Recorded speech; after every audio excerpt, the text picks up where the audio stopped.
تشكيل الأهلي المتوقع في مباراة الإياب لنهائي دوري الأبطال يوم السبت إن شاء الله. في حراسة المرمى هيكون مصطفى شوبير، وخط الدفاع من اليمين للشمال محمد هاني ظهير أيمن، ورامي ربيعة ومحمد عبد المنعم قلبي دفاع، وأحمد نبيل كوكا ظهير أيسر.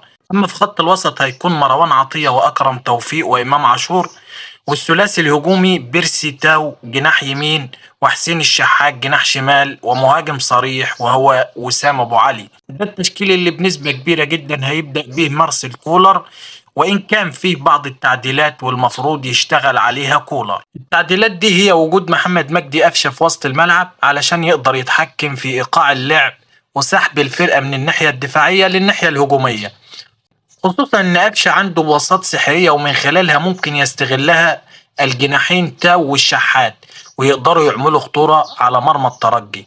وما تنساش ان الترجي هيلعب في القاهره بتحفظ دفاعي، وهيلجأ للكور الطوليه او المرتدات، فلازم يكون عندك لاعب بيقف على الكوره ويكون مفتاح لعب وعنده خبرات زي محمد مجدي قفشه.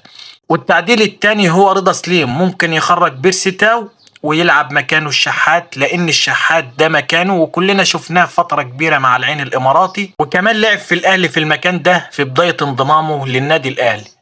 ويلعب رضا سليم جناح يمين، ودي عدلته علشان يقدر يضم للداخل ويسدد او يعمل كروس داخل الصندوق، ودي افضل حلول ممكن يتعامل بيها كولر في التغييرات اللي بره. والكور الثابتة كمان هيكون ليها دور مهم جدا في نتيجة المباراة، على الرغم من غياب علي معلول ربنا يشفيه ويرجعه بالسلامة، إلا إن الأهلي عنده ناس بتعمل أوفر كويس برضه زي إمام عاشور وحسين الشحات ورضا سليم.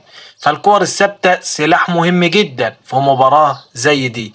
كمان التسديد من خارج منطقة الجزاء مهم جدا، لأن المباراة دي هتكون متقفلة جدا من نادي الترجي زي ما قلت في بداية الفيديو. ولازم كمان ما نفقدش الكرة بسهولة علشان هجماتهم المرتدة هتكون خطيرة على دفاعاتنا، لأن الأهلي هيكون مندفع والعشر لعيبة هيكونوا في وسط ملعب الترجي. ونخلي بالنا جدا لأن المباراة أصبحت متكافئة، وميجيل كاردوزو مدرب الترجي ما كانش يحلم بالتعادل أمام الأهلي في رادس، إنما هي دي كرة القدم، ولازم اللعيبة تعرف إن نادي الترجي جاي وبيحلم يسجل في القاهرة هدف بدري علشان يصعب الأمور على الأهلي، وإن شاء الله ده ما يحصلش والأهلي يحصد اللقب ال 12. كل التوفيق للنادي الأهلي وبحصد اللقب ال 12، ونفرح كلنا يوم السبت.